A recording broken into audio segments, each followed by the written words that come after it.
Okay. I think that's better. Yes.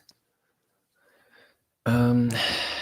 Oh, so by the way, I'm using a different microphone. This is the baby microphone. I'm gonna see if it works. Should work. Oh, let me just check something. Okay.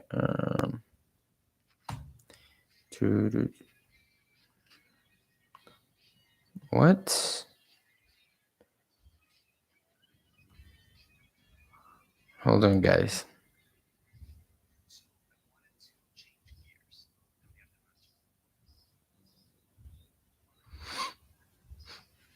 Okay. So welcome to my YouTube channel. My name's Carlos, and my hair is bothering me today so much. So yeah, I used to practice English. Okay, I'm gonna start with Spanish first. Entonces, solía practicar inglés con un podcast. No necesita ser específicamente ningún podcast, pero simplemente me gusta escuchar y después normalmente yo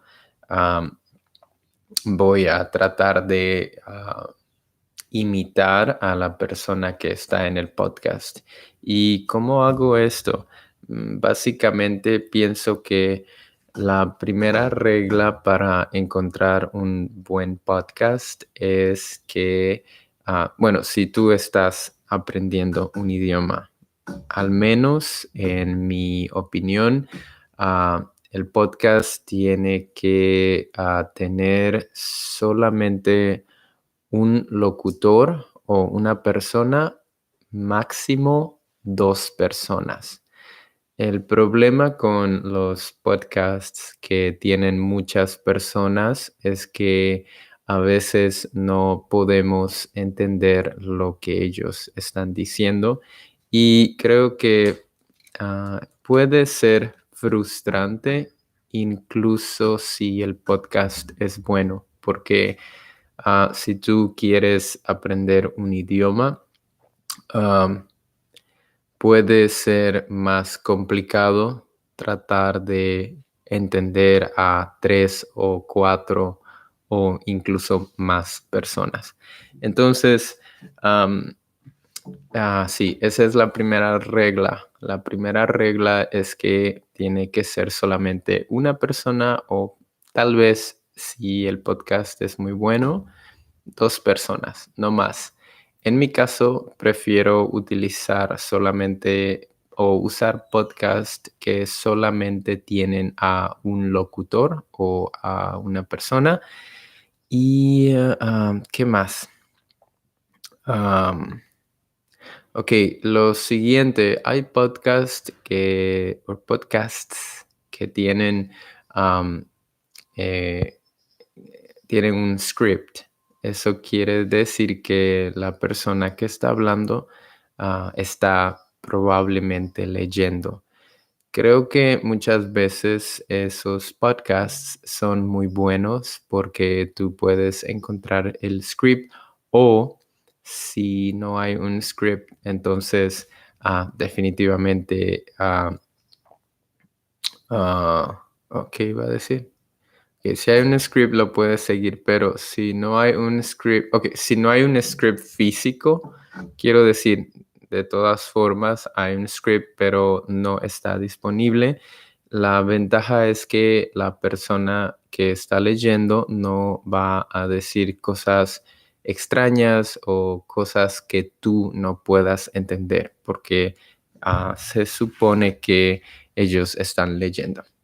En fin, para mí funcionan muy bien los podcasts donde solamente habla una persona. Y, ok, simplemente voy a tratar de mostrarte cómo lo hago. Okay, so basically what I said is that I'm really used to practice my English with a podcast. I normally have 2 rules at least before I pick a podcast. The first rule is that the podcast has to be uh, run has to be run by only one or two hosts, no more than that. The reasons why I prefer this, it's because when in the podcast there's like three or more people, it's kind of like really difficult to understand what they're saying, even if it's a good podcast. You know what I mean? Like if you're learning, let's say in this case, Spanish, if you're learning Spanish and you're trying to understand three or even more people, I guess it's possible. And also, another pro would be that, you know, conversational skills are more demanded in this kind of podcast, which is fine. I totally understand in that point. But like I said, to me, I prefer that the podcast has only one person. So I'm always looking mainly for podcast run by only one host. The other thing is that you can notice when a podcast is, it has a script, and the host is reading something, or is reading whatever they're saying. So that gives you some advantages. The first thing is that if the script is available and you can get it, then you can see what they're saying or reading.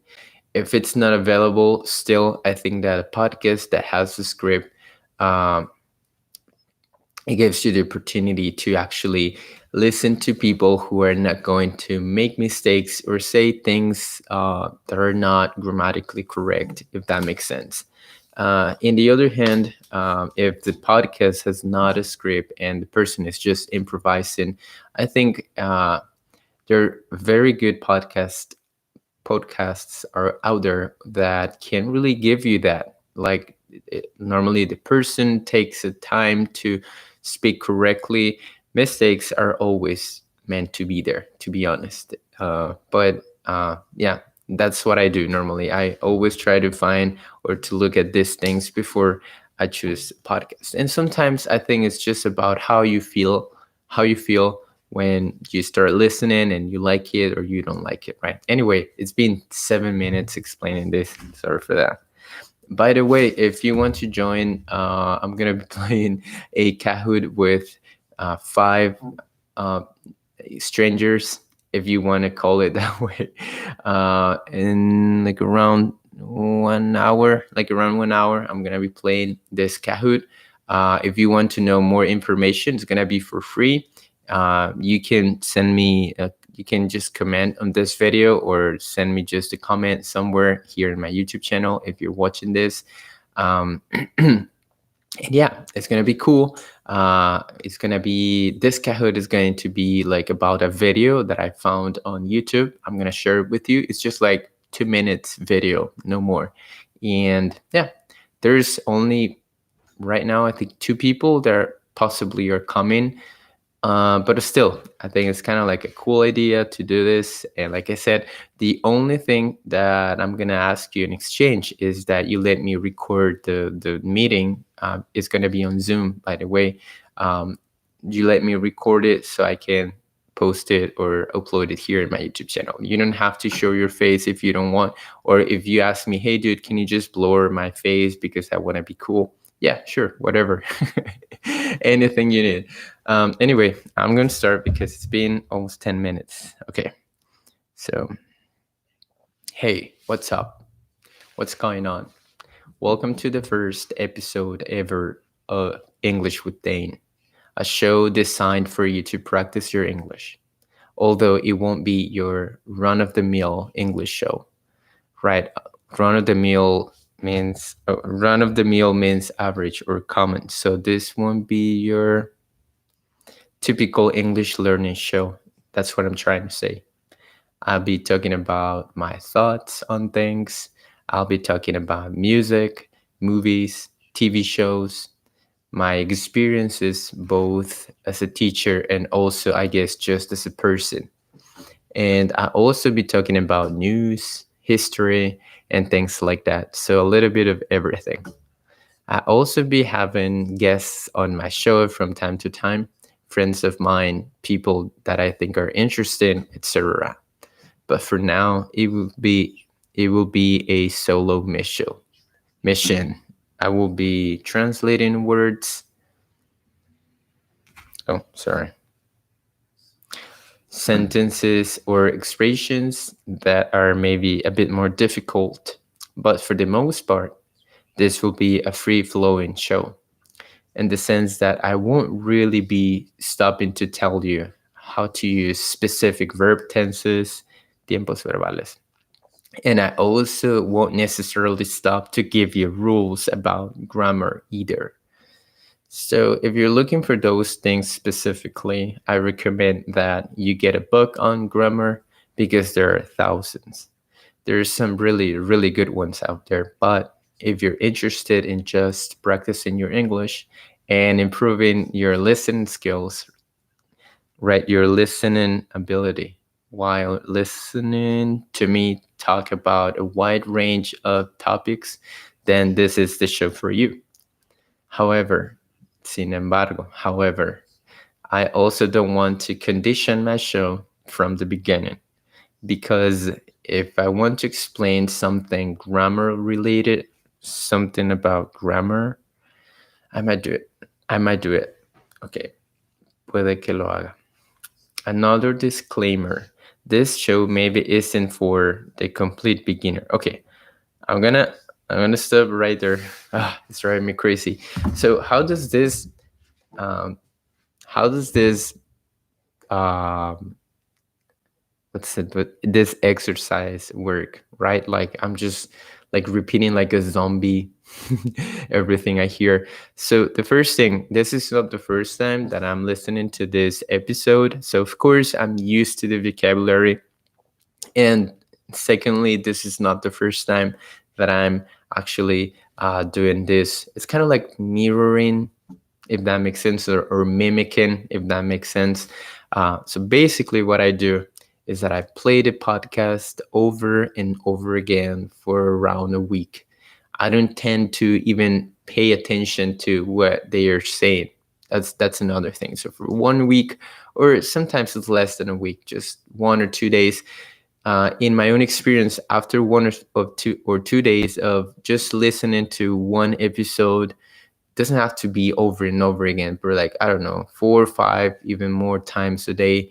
At some point after 2 or 3 days, like your brain starts recognizing some of the words, some of the sounds. And yeah, this is exactly what I do. After like the third or the fourth day, what I try to do the next thing is um, I try to play the episode, and also I try to say what they're saying at the moment. I think something that you can do. I don't know if it's still a thing in Spotify, but yeah, you can change the speed of the episode, especially if you're listening to a podcast. I don't know if all of them you can do the same, but I'm pretty sure that you can do that with podcasts, at least with the one I'm listening to. It works. So in case that the person speaking is still too fast for you, you can change the speed. But I feel like after a week, I already feel like my brain is like super tired of trying. It's like a fight, like between my brain and my what's it called? Between my brain and the podcast. Like the brain doesn't want to.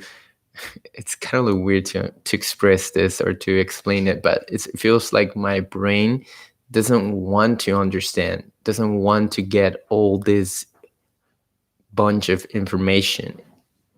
So at some point, I feel like, wow, this is too much. Like I'm listening, my brain is trying to understand everything I'm listening, and also I'm pushing my brain to think too fast. So whenever the person says something, I have to hurry my brain or to push my brain to actually say it.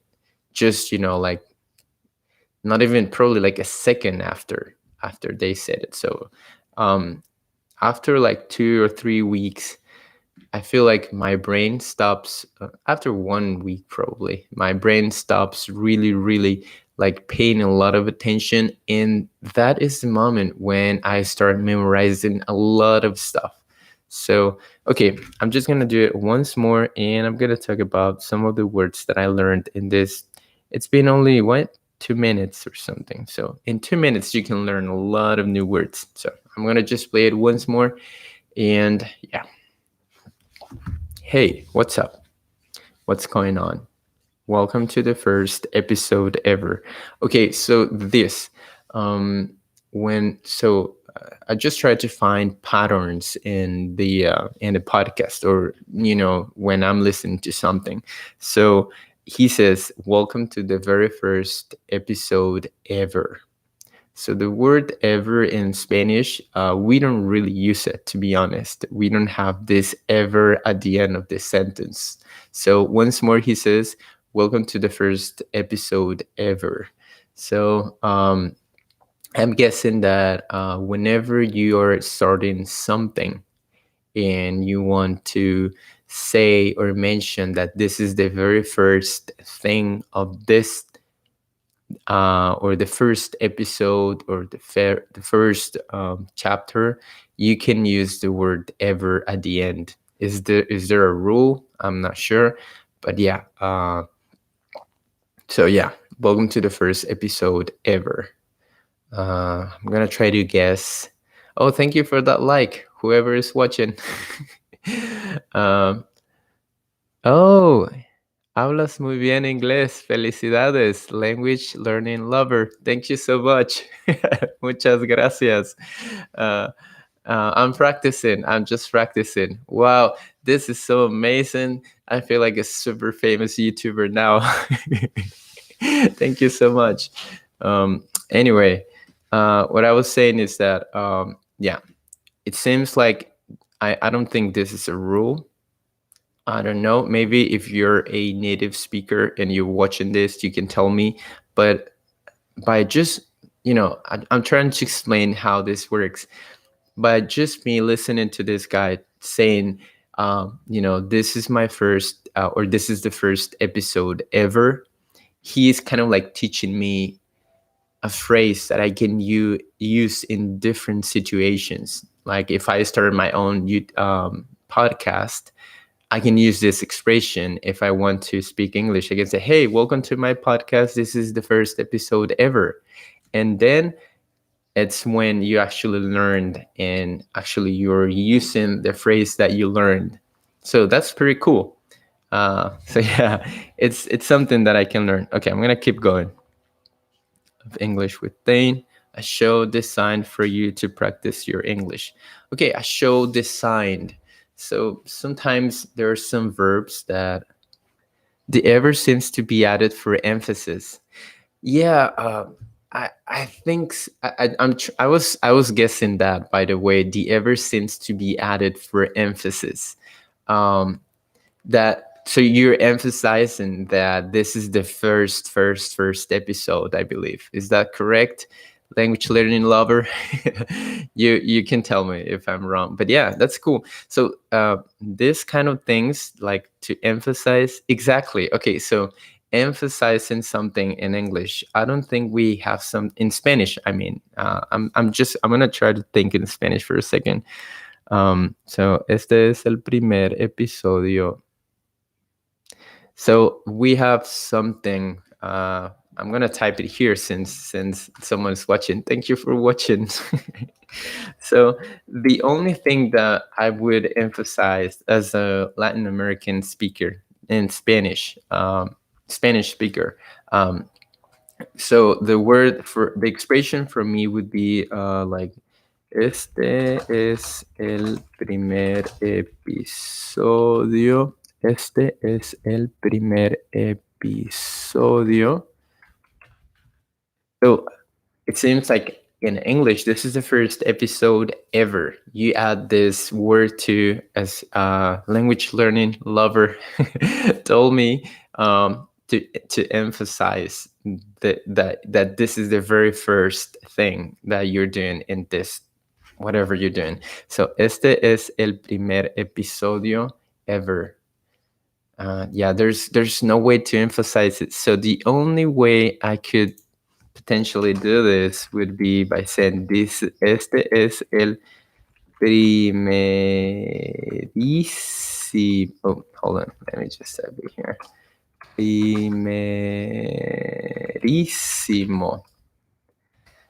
It doesn't work like in English. Definitely, primerísimo is just like you're making the word to be bigger, like you're specifying that this is the very first, but it's not like in English. Definitely. Isn't it cool to notice that sometimes you cannot translate something from one language to another? Because if you say, oh, Kina, sorry, Kina, welcome, Kina. Okay, thank you so much. So I was just saying that sometimes you cannot translate these things, and I'm not a professional. I'm not like a bilingual teacher, although even if I have some experience and all that. But yeah, this is super cool. It's really nice to be able to see this, like it's kind of like a miracle. And I'm sorry if I'm saying things that are not related to actually learning Spanish or English, but yeah, it's like a miracle to see these things, and it amazes me. Okay, I'm gonna continue. So yeah, this is the very first episode ever. I wonder if I can say something like, this is the very first streaming video where I get a comment ever. I don't know. I'm just thinking. Okay, este es el primerísimo episodio. Still a lot of stretch. I wouldn't really say that. To be honest, I would just say este es el primer episodio. Yeah. Anyway, let's keep listening to this. Although it won't be your run of the mill episode. Here we go, run of the mill. So like I said, I've listened to this episode many times, and I'm sorry because I was gonna put my notes here so you could see everything, but anyway, I'll do it next time. Um, so run of the meal, it's just an expression, an English expression. I can try to write it here. I'm not sure if it's correct. You guys are watching. If you can correct me, Kina, if you can correct me, if you're still there, it would be nice. Run of the meal. I think it's this. Not sure. Run of the mill. Oh, I could bring my whiteboard too. But anyway, run of the mill thing. It's just like an adjective here, like to describe something. So run of the mill, I think in Spanish would be like, yeah, as a Mexican, I would say típico. Interesting. Run of the mill. It's like normal, usual, or average. Yes, exactly. So Kina, yeah. So we have a list in Mexico, and I believe some in some other Latin American countries, but not all of them, of course. We can use the expression típico, or of course, if it's a female word, típica. So either we say típico or típica. So the guy says, this is not your run of the mill podcast or something like that. So he's saying that his podcast is not like Kina says, like usual or average. Like, it's something different. He's again emphasizing that his podcast is not a common, typical. Oh, it's like the English word typical. Yeah, exactly. I just said it. Wow, we are connected, Kina. Well done. So yeah, it's like, so I would say este no es tú. I'm just trying to be really straight to what he said. I'm not gonna change the idea, just to say it. Sometimes, well, I always love that. I always say that I love the word uh, equivalent. Sometimes we cannot translate literally, and I would say really, really often we shouldn't translate like from one language to another, like literally, because there's so many other ways to say something that's been said in the other language, and it would sound way better in the other language. Like it would be an equivalent. Sometimes it doesn't have to be the same idea. So he says, this is not your run of the mill podcast. So I would say, este no es tu Típico podcast. Like typical, I think he says like, this is not your run of the mill uh, English podcast or something like that. I remember. So I would say, este no es tu típico podcast para aprender inglés. Yep, a list. Uh, I cannot speak for every single Latin American out there, but at least I can speak for myself and for some uh, people. Probably, I've lived in many parts of Mexico, and I believe that at least if you go to Mexico and you use this word, you're gonna understand. I promise you. So anyway, um, so yeah, típico. It has an accent in the first I, so that's where you stress the word when you pronounce it.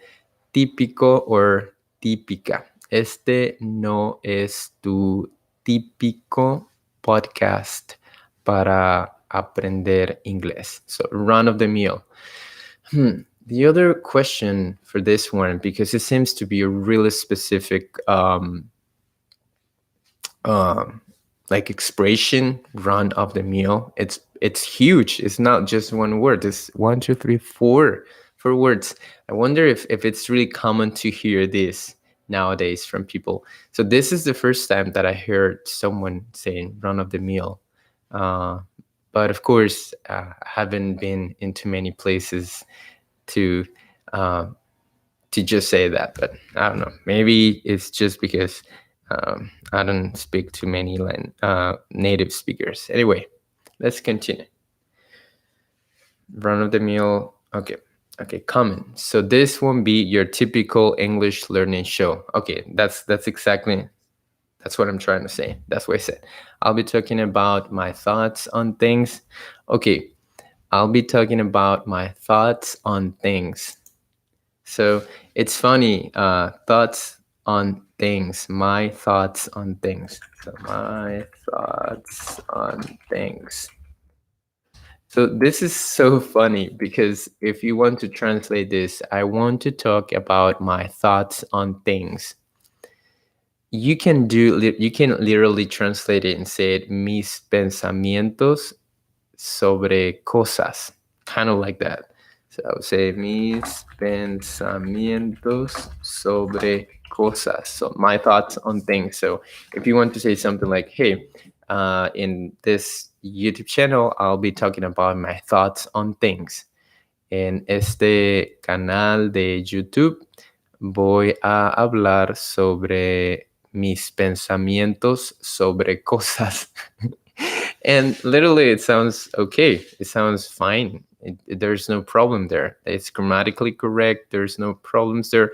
But if you want to make sense, if you want it to make sense, definitely you have to change that. And that is when a good equivalent friend of mine would be working here. So instead of saying my thoughts and things, the first thing that comes to my mind as a Mexican, as a Latin American, would be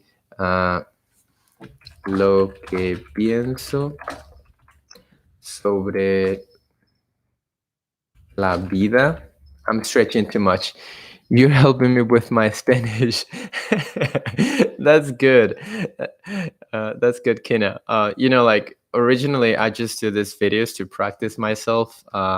But yeah, of course, if I'm streaming this because if someone's watching, maybe I can help. So that's very good.